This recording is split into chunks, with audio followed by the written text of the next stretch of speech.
Ayan, so good afternoon, Sir Mark. Ayan, so my name is John Carlos Gitumbo, and BS IT3I.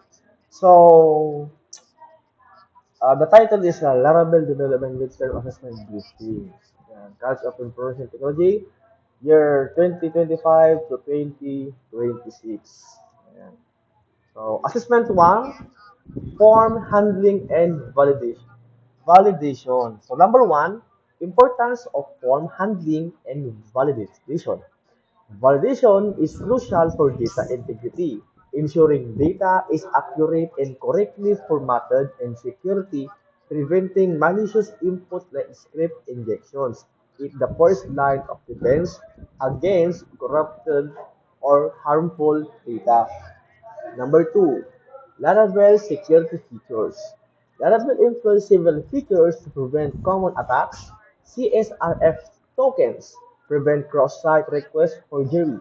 Its eloquent ORM use parameterized queries to automatically prevent post-SQL injection attacks.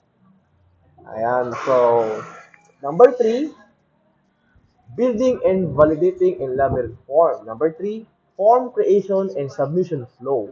Outline the steps, create a blade view with the form, define the root, often using root, post and create a controller method to receive the request and process data. Include the necessary CSRF directive in your blade form. Number 4, customizing validation errors. Customizing error message, e.g. email's address must be unique. Significantly improve UX by giving user clear, polite feedback. Explain how to find custom message in the controller request and display then using the errors variables in the blade template. So validation examples show a sample rule definition like name equals required max 255, email equals email unique users. So, yun. Number 5, the power of centralized validation logic. Number 5, centralizing validation logic. Since releasing validation using form request classes moves complex role definition out of the controller. This contributes to high maintainability, reusability across different parts of the application, and cleaner, more readable controller methods. What are the centralizing validation logic?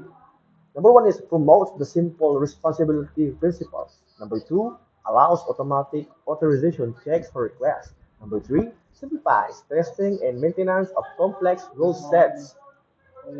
Assessment 2, authentication security. Number 1, role of middleware in authentication. Middleware like auth acts as a gatekeeper, checking if a user is authenticated before allowing access to specific roles or controllers. It's the primary tool for access control. Number 2, built-in auth system handling. Laravel scaffolding handling user registration, hashing password, saving records, and login. Session token management, input validation, out of the box, ensure immediate security best practices. Yan. Number 3, prevention of SQL injection and XSS.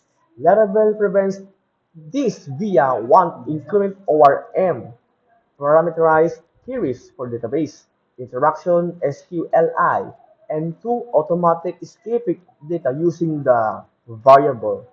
Syntax in Blade templates XSS. Number 4, creating custom role middleware. Custom middleware can be created using an artisan command. The handle method should check the authenticated user's role or permission and redirect them if they lack access, effectively restricting roles. Number 5, scalability in Laravel path.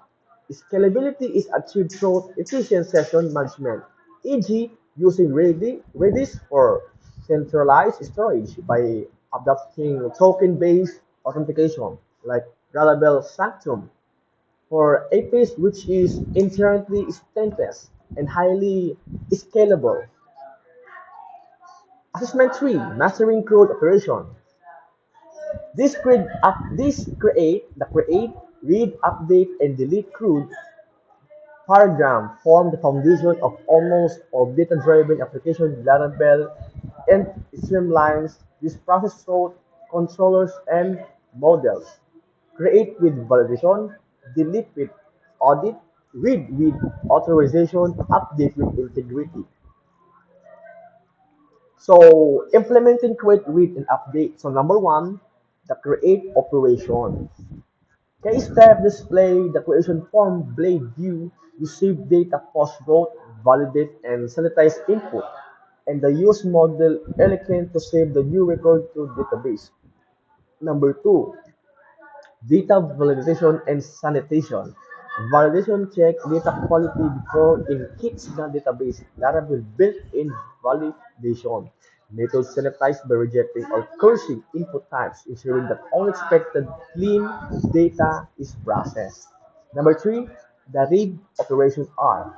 Implementation involves a controller fetching data and passing it to a blade view for structured display, often in a table or list. Number four, the update operation. Purpose is to modify existing records, handle form submission via put or patch note. The controller methods validates the new input, finds the existing model instance, updates its properties, and calls save. So security data deletion and external security.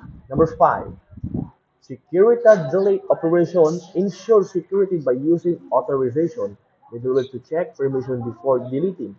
Validate the incoming ID to prevent unexpected deletion targets using soft deletes, the safety nets against permanent accidental removal.